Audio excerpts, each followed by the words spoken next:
Well, hey everybody, Wes McDonald here, or should I say aloha? Notice I'm wearing my Hawaiian shirt again today, Ken. Yep, and I'm on my beach as usual. So, well, my home beach today. One can but dream, right? And That's hey, I right. want to thank you for getting together again today. And I'm pretty excited about today's episode because it is something that you and I both have engaged in for a long time, and that is remote work. And certainly the world has changed through this pandemic, and a lot more folks are doing what we've been doing for quite a long time anyway. So pretty excited.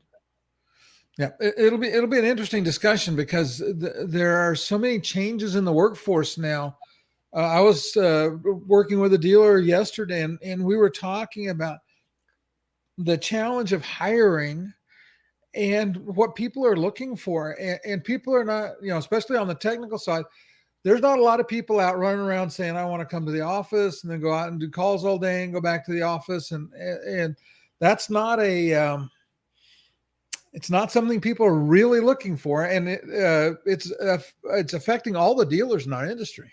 Yeah, and for everyone that's watching this morning, we'll certainly be touching on some of that. I did find some interesting stuff for some statistics for how remote work affected people in 2021, which is behind us now, and then also looking forward to 2022. And we've actually got a surprise guest we'll be bringing in soon as well, who was also remote. And that's one of the things about these live streams, which is awesome, Ken. This is a remote exercise, right? This is one of those things that people like you and I and many others are doing now. Which simply didn't even exist as options before for business communication, right? So, and for everyone that is watching, remember, if you're on LinkedIn, Facebook, or YouTube, we'd love to hear your questions and comments. And especially if you're working remotely, even if you're not working remotely, maybe you've got some good things to say about remote work because you've had to during this. You're excited to get back to the office. We certainly want to hear it all, right? And we will talk through the good, the bad, and the ugly of remote work. And just so that you know, if you're checking in on Facebook in particular, please let us put your name in the comment, just so we know who we're talking to. We hate talking to Facebook user. Yeah, exactly. So, and one of the other things, Ken, I'll let you lead this one in because you love to ask this question. Well, we always want to know because the flat rate movement is a global movement, and Wes and I are very definitely international. I'm actually in the U.S. today, but last time I was on the high seas somewhere, so collectively this is an international show. So we want to see where our audience is from. So let us know in the comments. Excellent. And before I get into things, I think I'm going to bring in our remote guest right away. We have a guest? We do. Oh, well, look at that. Hi, guys. What's going on, Greg Walters? Nothing. I'm sitting here remotely talking with you. Yeah. It's something new. Yeah. Well, I really appreciate that. And it's one of those things where you've been working remote for a long time too. So we really wanted to be able to get you to weigh in and share some of your experience, through this journey as well. So much appreciated. And looks like we do have Aldo Spencieri. There he is in Montreal. All right. Hello, Aldo. Good morning. Another Canadian to balance things out. Appreciate that. All right.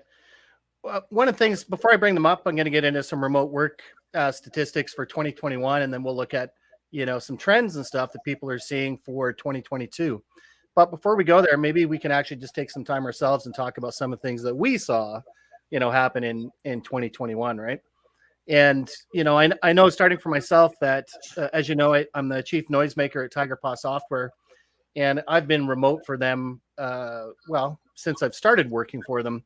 But that was typically an organization that was not culturally really fond of doing remote work. And obviously that has changed. And it has changed so much now that, they're going to have a contingent of remote workforce, forever on, right? So it's certainly interesting seeing a company which had an amazing culture anyway, just one that wasn't necessarily remotely based, that through this has figured out that, wow, the productivity for our developers, for our staff, for marketing and sales, it was a growth year for Tiger Paw, even through all of that, right? So, this idea of productivity, suffering, I don't think it's there, right? So, like, Greg, what do you think? What did you see in 2021? Any stories like that? Yeah. I mean, it started in 2020, right? When we were all sent home, and I'd say we, but it was interesting to see people who lived in the cubes, be forced to work in their kitchen and work at home. And you know, you remember the fervor of the first 6-8 months. Everyone was having fun. Everyone was watching Netflix. When I say fun, you know what I mean? We're in a Yeah. global pandemic. But what I noticed is that employees were sent home and had to actually figure it out on their own, right? There were no, I mean, that was the first step of management becoming irrelevant. And I think that's one big thing that I don't know if we're really recognizing it yet, but I could tell that the middle level managers are they're at stake.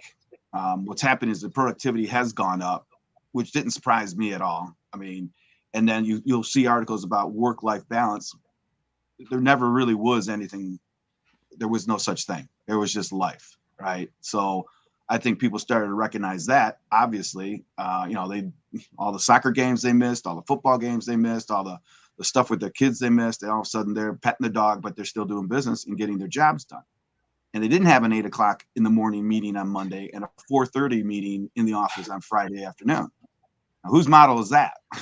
That's ours, right? I mean, you just mentioned it. You got to go get to the office by 7:30, do whatever you got to do, run your mail through the postage machine, get out in the field, grab your 50 cards or pull out the 50 that you have from 3 weeks ago out of your glove compartment, get back in at 4:30, meet with everyone else, maybe get trained, leave at 6:30, get home by 6:45, cold dinner, do some or whatever, do some work, catch some TV, start the whole thing over again.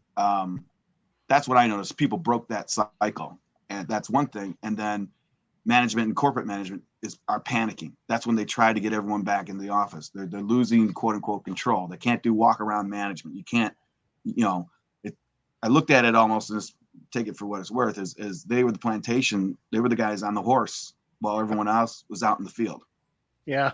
Well, it's interesting when you say there that, you know, certainly this idea of management feeling like they've lost control. I mean, I'm still managed, right? I still have my weekly meetings with management, but I've been doing this for so long that I've kind of had a cadence for it, right? But it's definitely different because it's not daily or micromanagement, right? In other words, right. Well, I think another thing, Wes, is that workers were being judged on how well they worked within a process, right? It was process driven. When you work remote and you're out of the office, you are end results driven, right? Outcome driven. That's how it is. Just how it is. You know, if you have to have something done by Thursday, it's got to be done by Thursday. You know, you don't have to put in your, what are those TPC, reports or whatever the heck you had to do. You had to adhere to the process and not be measured on your output. Now it's shifting the other way. And, you know, people are hitting they're doing what they should do. And believe it or not, in 6 hours instead of 8. Yes. So, and it's interesting that you hit on that because, you know, you talked about this idea of outcomes and stuff. And certainly I know for myself personally, I've done it for so long, I don't know what to compare it to, but I'm definitely very productive. And I would say that working from home, I'll give you an example. I was working on Saturday. My wife has a retail store, so I often, you know, will go in there and fill in for her on Saturdays to give her a break. And when it's quiet in the morning, I've got my laptop open and I'm editing videos, right? Like stuff that I have to do. And then yesterday morning, I was up at 4 o'clock with insomnia. And so I did some work for 2.5 hours then, right? So it's definitely a weird, you know, kind of thing, but I know what my tasks are, I know what my outcomes have to be, and I get them done, even if those hours are strange, right? So Ken, I know that, you know, for yourself, you obviously have to be very outcome driven because we were talking before this about your sideline in which you actually do a travel show, right? For, you know, those with mobility issues. And so you're oftentimes on a cruise ship, and we've done these interviews. We've done work together while you were on the high seas. Well, yeah, I would say that's one of the things that for a lot of people, you know, and we had an interview recently with somebody, and he was on in the Turks and Caicos, I think was where the interview, he joined us from there. So work has become collaborative and global. And I wanted to go back to something that Greg mentioned. It was that he talked about the commute. And I think that's one of the reasons we see productivity going up, because nobody's driving 2 hours to get to work and 2 hours to get home. So people feel more inclined to spend, they may spend the same number of days engaged in work activities, but you get those 4 hours of commute time and put it into something productive. and you get a lot more in the way of results. Yeah, I agree. Hey, it's interesting you mentioned that. There's another thing, another side to that coin. Well, first off, yeah, we used to tease, right? You roll out at 5 to 8, get to the meeting on Zoom by 8. As long as you're in a shirt and you got a hat on, you're going, right? But you didn't drive 45 minutes in. You literally, your day did start right then and there. Then there's the productivity loss that actually is because you're in the office.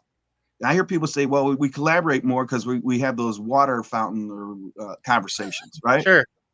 Yeah, sure. You have your 30-minute bathroom breaks. You have your 45-minute smoke breaks. You have your hour-and-a-half lunches. I'm before this, I would walk through businesses and walk out and go, I don't understand how the hell anything gets done.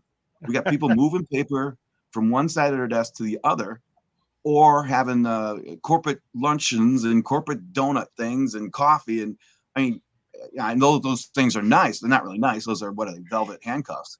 But the productivity in the office is actually a lot less because we don't have all that stuff. Yeah, right? and I mean, there's definitely amazing. there's definitely a conflict, right? Because if you look at the slide that I have up now, this is actually a really neat study from buffer.com. You can find it out there yourselves, people that are watching. And they interviewed basically over 3,000 remote workers. And some of them, they've done this study a couple times. And the first one they did was people that were kind of like us who have worked remotely, forever. And then this study was done more with people that were actually forced into working remotely that were typically office workers. And look at those stats. Wow. So, when they asked, at least for the workers, would you like to work remotely some of the time? 97. So it's almost 100% of people are like, yes. Right.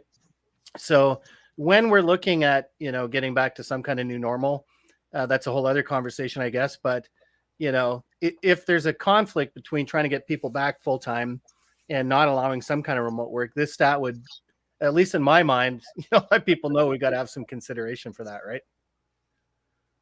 Wow. This one, yeah. So would you recommend it? Well, Greg, obviously you would, right? Have been. Yep. Yeah. and I certainly would as well. Right. And again, it's not because I believe in a life work balance, but the ability to be able to kind of work, like when I was sharing those stories about working on a Saturday early morning or whatever, and having the flexibility to then not work a certain subset of hours. So if my daughter needs to be driven somewhere or whatever else, right? Knowing what those outcomes are, it's nice to have that flexibility.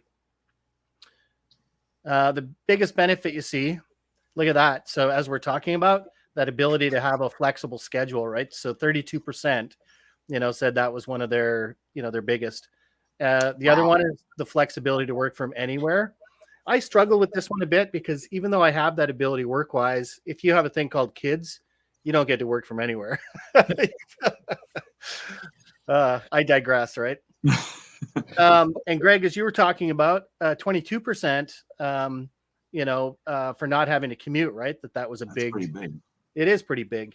And I remember those, nightmares as well. I worked for a great company in Toronto and Oakville, Pitney Bowes. I was working as a managed print specialist, and I would have to drive some days, depending on traffic, almost 2 hours to be able to get to the Oakville location to get to the office, right? It was a painful part of my life, not because of the company. I love the company and the work, but man, every day looking at your knuckles on that steering wheel for almost 2 hours as the traffic snarls to a close. Toronto's almost, I think there have been some studies saying that it's actually worse now than Orange County in California, right? Which had typically I was just going to mention that. Yeah. Well, I mean, when I was commuting, it was everything, the 55, the 91, all of them. Take me 2 hours to get home. Easy, 2.5. And, same people looking left, right, same people every day doing the same commute. I think I actually did that for 12 months and then chucked it. But yeah. Wow. Commute. And it looks like there's a comment up there, Ken. I'm not sure who's. That was me. Oh, yeah. What's your biggest struggle with working remotely? Because it's not all good, right?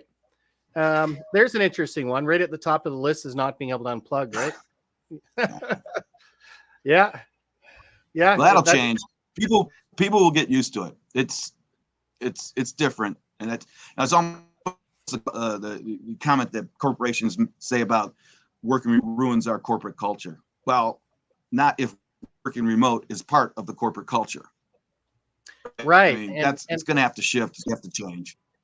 I have read some articles, where people were talking about this idea that companies have to shift to kind of having some internal policies where they don't, try and bug you at 8 o'clock at night or, send you a text or whatever. Right. And that is a difficult thing to do. Right. But Yeah, I think some country in Europe put laws in place where you can't call your. Yeah, I'm serious. I'm pretty sure you're right. No, I think that's what I was actually reading about. Right.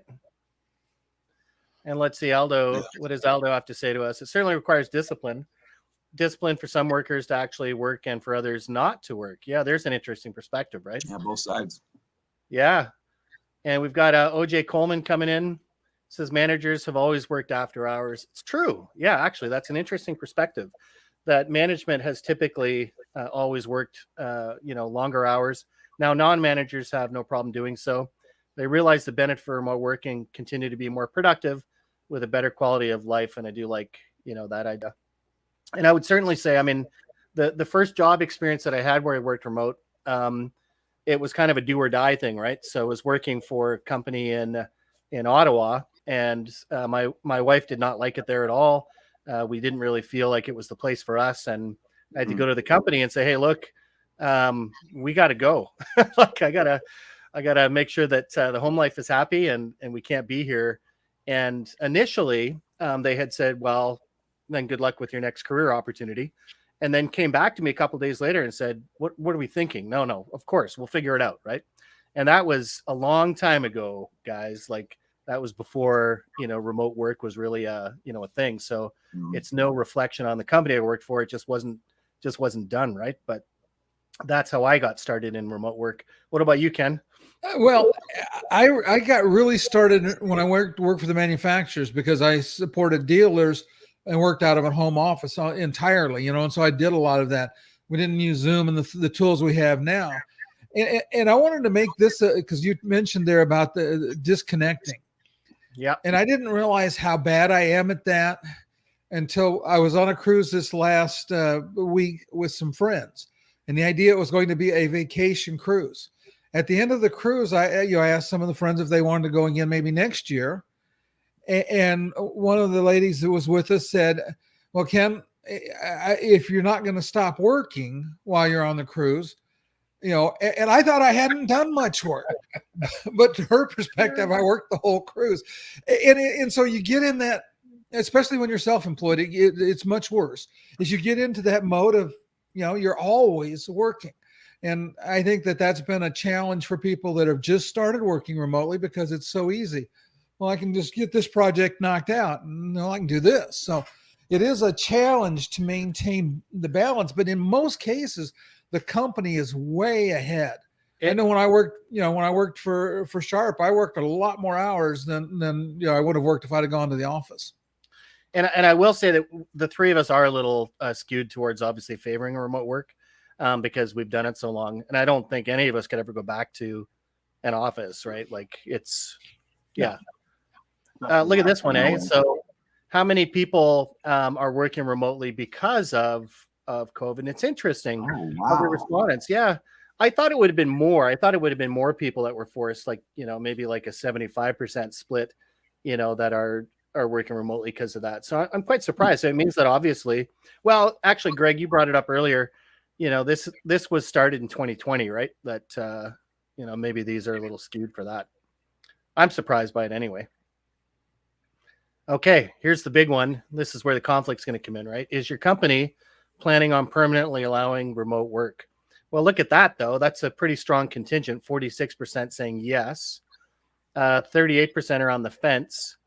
And 16% said no. So I don't know. I guess if you pool that 38% with the 46%, it looks like there's still going to be a lot of remote work. I don't know. Yeah. So two companies, Pricewaterhouse, a few years before COVID, moved to a remote ready model, right? Okay. So that any of their employees could work from anywhere was the idea. Where forever, natural timing, COVID came in and they were ready to go. Okay, so their shift was technologically easier than it should have been. I think what we're seeing with the 38 and 46 is that 38% is pretty much, they've probably decided to go either hybrid or something like that. They just haven't launched it or whatever. But here's something that I would bring up that is maybe the downside, especially in sales. Remote selling. If you look yesterday, Pfizer released an announcement that they're going to reduce their sales staff. Okay, the pharmaceutical sales reps. The numbers weren't. I mean, I think it was a few hundred, but it was the first shot because, and they cited because of remote work or remote selling, that they don't have to have quote as many salespeople in the field. Two reasons. You know, there's more productivity doing it remotely, selling remotely. And they serve the medical industry, which is very sensitive to COVID and face-to-face meetings. So there was a two-pronged attack there. But I would suggest that we keep our eyes on that, because as remote work and remote selling become more popular, you know, unfortunately, we don't need to have 12 or 22 reps in the field if one rep can handle 6 remote appointments a day. I know that's a lot, but you know, you get the feeling. If we're more productive doing it, selling remotely, we don't need as many out in the field. So that might change. Of course, that should be a short-term shift, but it's a shift. And sorry, go ahead, Ken. You got something there? Well, I think, and you mentioned Pfizer, but I think we're going to see this happen a lot with major corporations. Yeah. Because the typical traveling salesperson, you know, a day each way in an airplane. So they're really only getting 3 days of productive work. And you look at the expense of keeping somebody in the field. And now that the end users and consumers are comfortable in a remote environment, I think we're going to see a drastic shift in that market, or in that, let's say, in that segment of the sales force, where most of that goes remote. The costs go way down. You can do anything you could do with having them on the road for the most part. Occasionally you need somebody inside, and that there'll be a little of it, but I think it's really going to impact business travel. And I think it's going to impact sales employee numbers, because you take 2 salespeople and get them to do the work of 3 very easily. Well, we're seeing the office equipment channel too, right? And with the top 100 group that I lead, that was actually a point of conversation that we were, having, was kind of around this idea of the complex sale, right? And that selling a photocopier is a complex sale because it has finishers and staplers and multi-trays, and you got to put this stand on the bottom, et cetera. And you just can't do that virtually. And then, companies come around like Keypoint Intelligence and others that have built these configurators, right? That are so intuitive. I was blown away looking at some of the tool sets that are available now to be able to do that. And it's not just copiers. I'm like falling in love right now with the new Bronco, right? It's ridiculous. I haven't liked a vehicle this much in a long time. And you can spend hours configuring, vehicles, right? So that by the time you're ready to buy it, it's done, right? It's all online. Now, that's not saying that a sales rep is not going to be involved in some part of that process, but certainly it's changing. So I think that the amount of customers that will be able to serve, to both your points, is going to dramatically increase, right? Like, forget about just commuting. We talked about like an hour to 2 hours a day, back and forth, just commuting. Seasoned sales reps on planes, Ken, as you mentioned, Greg, as you mentioned, the number of sales calls they can actually do a day. It's wow. Yeah, that's definitely got to be better for companies as well, right? It's going to force, I think, the salesperson to be better. That's all. The configure. I'm glad you mentioned that configurator. I mean, we've had configurators before, but I've seen that one, and you're right. An end user can configure their own quote unquote complex sale. My whole argument was, it's a complex sale, but it really had nothing to do with the machines. It had everything to do with the decision process and the impact on the organization. So I think that an end user going out and configuring his own device is bound to happen. If you look at it, even from cars to copiers, they're bypassing a whole channel. Yeah. Think about it, it's like, holy smokes, everything. Because if you can literally deliver it direct, whatever the item is, you really don't need that. You might need a dealer, quote unquote, or an installer of some sort in the field, maybe. But everything upstream is pretty much gone, or it can be. So that, I go to extremes, but that's what I see.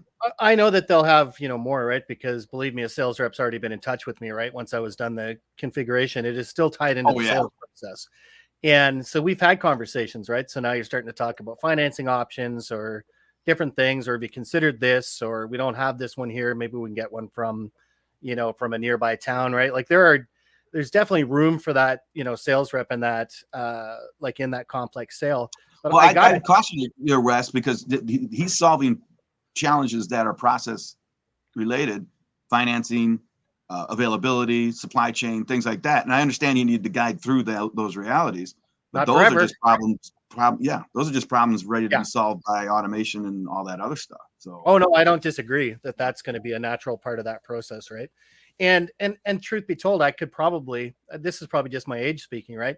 I could probably do that all online anyway, but I still like to have that, communication and that feeling, right? And you like talking to car salesman? Call me a sucker, right?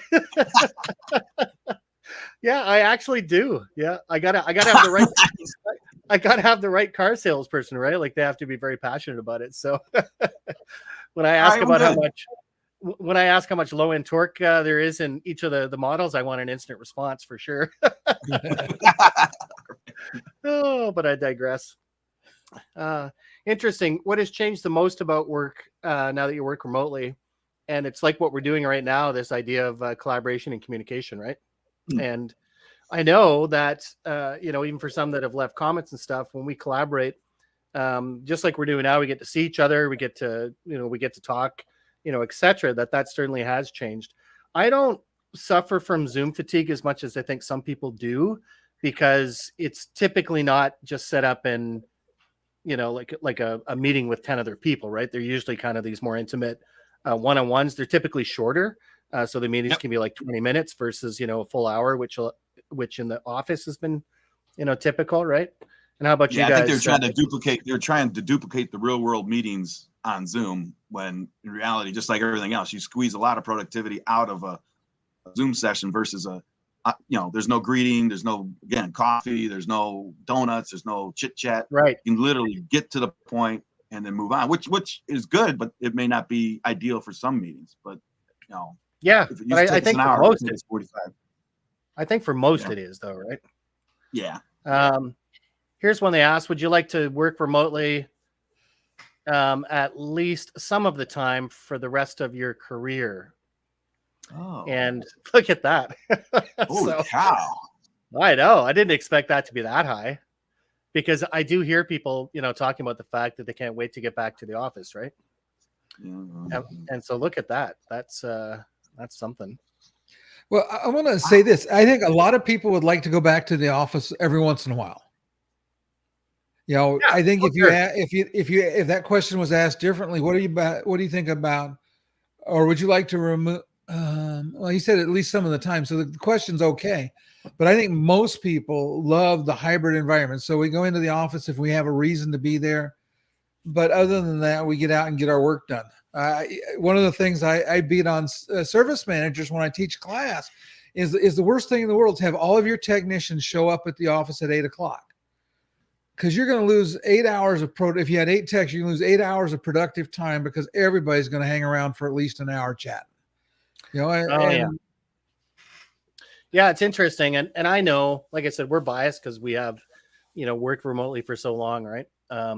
But nonetheless, it's interesting to see that such a strong portion of people at least say, yeah, some of the time I'd love to be able to work from home, right? Would you recommend it to others? Well, clearly, if they want to work remotely, they'll probably recommend it. What's the biggest benefit? Scheduling, yep. And I think we've talked a little bit about that this morning. Flexibility to work from any location. Yep. Yeah. Not having a commute, number 3. Time with family. I'd probably put that one higher up on my list. And ability to work from home is actually pretty low. Yeah, and I think that's what's tough. Greg, you mentioned at the beginning of this, right, that we just kind of made it up as we went, right? We sent everyone home and said good luck. So there is that kind of nightmare for, people that they're working out of their bedrooms or off their coffee table. And I don't diminish that, right? Because for a lot of folks, let's say you're living in New York City, right? You typically have a smaller space anyway. It's more difficult to have a dedicated space, right? So I do have a dedicated space. I've got a room which is literally just for work, right? But yeah, but not everybody. Well, I think that if you think about it, this whole thing falls into the Great Resignation, right? This is one more whatever, straw on the camel's back. That I see I can do things differently. I don't need to work. They're trying to make me work. And then I think other than that, people realize that they were hanging out with folks that they would never meet or be with socially in any other situation except for work. So that has been in there, which is also, if you just talked about New York City and the flight out of the big cities. People haven't talked about that much lately because they're not going to these big skyscraper office buildings anymore. They don't have to live so close to those buildings anymore. So the flight out, it wasn't temporary. I mean, I'm in Oconomowoc, Wisconsin, and we're 45 minutes away from Milwaukee. It's blowing up with kids who work. When I say kids, young folks who were living in the city because they had to stay next to work. They came out here, bought houses, and they're never going back to an office. We got 2 or 3 generations below us that are not. They're not. You give those guys these questions, and so this is a really interesting one when you think about that trend, right? Because I don't know if you know, Greg, but I'm almost homeless, right? So I've sold my place and I got a closing date on the 31st. And you would think, like, I live in, a pretty rural area, right? Small towns, 10,000 people, 20,000 people. I've been looking at houses that literally, there's an app you can get where you can actually look at what places were sold for in the past, when they were purchased, and what they're going for now. One place that I'm looking at right now is over $700,000, and it sold 2 years ago for $300,000. And that is because of this.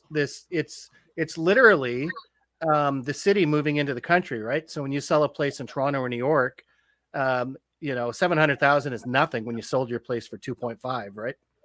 So that's an interesting, side effect, and that's really due to, like you said, the Great Resignation and this whole idea of remote work.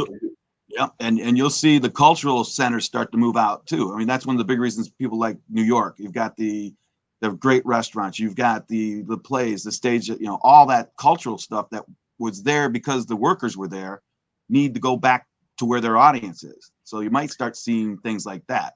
Well, I hope so, because that's one thing I complain about being rural is the lack of restaurant selection and entertainment, right? Like, being able to do things. That's true. I hope you're right. Here's an interesting thing, because I do a lot of travel related stuff. So I'm a lot on Visitors Bureau's websites and a lot of the islands in the Caribbean right now, because it's Caribbean season. And here's the interesting thing is most of the islands now have a remote work visa that you can get, where you can come to the island as long as you're working remotely and basically live, because they don't want you coming in and taking their jobs away. But if you're working remotely, they'll help you come down there, and they'll grease your wheels to come live on the island and work remotely. I was on Grand Turk recently and started asking about the quality of the internet. It's an island with 5,000 people on it with gorgeous beaches. I'm like, that would not be a bad place to have to work from. Yeah. Well, that's been going on. I saw Costa Rica's been doing it. There's down in South America, a couple, I don't remember which countries, but those work remote visas, or whatever you call them, the digital nomads. You're right. I forgot about that. You're not taking jobs away from them by moving down there. No, it's interesting. You're just contributing to the tax pool, right? Yeah, you're contributing to the local economy. Yeah, pulling money out of California or wherever you're getting paid from down to the islands. There we go. Wow. Yeah. Well, like I said, I have the one anchor that stops me from that, and that's school-age children, right? But there's remote schools. So they can learn to say "yaman." Yeah. It does look like people say that they're working more, and it's funny. I have to think about that, because I work a lot. I don't know if I work more because it's been so long, right? But I don't necessarily think of it in terms of hours anymore, right? Like, I think this is probably a reflection of going back, working more, meaning I woke up at 2 and started to work. The kids are in bed. I did some emails, which is a different model than what it was before. Working more meant I stayed at the office till 8 o'clock. Right. Yeah. So, and then it's done. So, but that I think is evolutionary as well. Working more. And here's another thing you said, but it's not work if you love it. Yeah, it's true. So if people realize, I don't love this, I'm going to resign, and look what's happening. Right. You've got an opportunity to do what you love. Now that's not saying everyone can go out and No, really do what they love, but it means that they at least have their eyes open and their blinders off and they're looking at it. You know, they may end up back at the office in 5 years. Who knows? No, but, yeah, and I get to do what I love, and it's still working, right. in the office equipment channel, right? Like it's, there's lots of strong options. It doesn't mean I think it's funny sometimes people think when you want to, to do what you love, that means you're gonna everything up and open up a bicycle shop or something, right? Like it's not Right. necessarily, it has to be that, right? I know tons of people. I love sales. I know tons of people that love sales that actually like the whole effort of what's the expression? I did an interview yesterday with Rick Lambert, and he said marketing and sales is the fine art of convincing someone of getting your way, right? Yeah. It's an interesting market, and you can do that. I think for salespeople, it's got to be a boon to be able to do that, right? Right. And I want to ask you a question, West, because you're talking about working more. And this is, I think, where that other slide comes in, is if you were in a traditional office environment, you normally work around 40 hours. If you added up all of the hours that any one of the three of us work doing, whether it's one job or the other, I would bet that number far exceeds 40 hours for all of us. Oh, absolutely. Absolutely. Yeah. Always Yeah. has, right?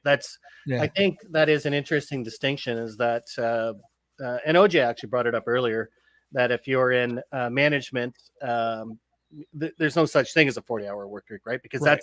that's always been outcome driven. So oftentimes there are much longer hours. Now, that being said, sometimes there are much shorter hours, right? So you look at folks that are in higher management level positions, they typically have much more vacation time, let's say, than junior reps or whatever, right? And so that's another interesting one for remote work, is the look at vacation. I'm not sure that it matters too much during this pandemic, but how that's I like that time zone one. That time zone was interesting. We'll talk about it. That's something. I mean, did the job. I was in every single time zone across the globe for one project. It was absolutely incredible, from Russia to China, all the way around. I find that very interesting, and it's nice that they asked that question. That's pretty cool. It is. That's actually an interesting one. I'm sorry I floated past it so quickly, right? So almost 60% say that they're in 2 to 5 time zones. Oh my God. Well, I know I am. I mean, Yeah. I guess even just being in North America, you probably cover, a couple of those, right? So East, Mid, and West, easy. yeah. Yeah. But look at that, 6 to 10 time zones. I mean, that's crap. Okay, so that's international at least. Holy smokes. so 30, 40. Wow. So But over 16 time zones, 12% at 16. crazy. Wow. Well, that shows you it's a global market. It's it's kind of funny. The COVID brought everyone within 2 blocks of their neighbors, right? We started seeing everyone. Our focus went from global to just what's going on at the grocery store. But then we're sitting at our keyboards, and I guess, gee whiz, we're all over the world still. That's pretty cool. It is pretty fascinating. And as you know, Greg, you're a past president, and I'm the current president for the MPSA. And we've got global members, and one of them, Mitch Philby, who's down in Australia, right? So we're, like that guy's got to be one of those people that's in that 16 plus time zones for sure. Yeah, he's hitting, So, big shout out to you, Mitch Philby. I kind of flew by that one, right? I'm like, is that even a thing? What? Yeah, okay. I guess it is. Well, listen, I was going to show some of the 2022 trends just quickly, because obviously that was 2021, how things were, and then looking to, kind of how things are going this year, right? So some of the things are absolutely the same. Just let me scroll through quickly. Yeah, here we go. I like this one. 86% of employees feel that remote work alleviates stress, right? And Ken's phone is stressing me out. Yeah, sorry. I'm kidding. Well, what do you think? Do you guys feel less stressed? Do you feel more zen? Oh, heck yeah. Most important benefits from AI-powered solutions and remote work. That's interesting. I did see one thing here. I'm not sure if I can find it quickly enough, but they talked about this whole idea that remote work is also driving the need for cloud solutions, right? So cloud solutions and cybersecurity obviously changes based on that, right? So Yeah. I will fully admit that most of my tool sets now are 100% cloud based. I think the only tools that I use right now that aren't, and I know that there are solutions for this that are not, PC based, are video editing for the videos that I produce, and then I use for my podcast, my audio software as well, right? That those are both still based on my computer. I do the work there and then, upload them to where they're viewed, right? But I would say that probably 95% of the things that we need are cloud-based. Is that fair? I think so. think I think so. the other five maybe after 5G hits. Yeah. Yeah, 5G will be pretty much like being on the network, right? Like within the office. And that's another crazy innovation. But I'd be curious. I haven't seen any stats necessarily on that. Oh, here we go. Difficulties working at home. This is one that I liked. So 28% because of children at home.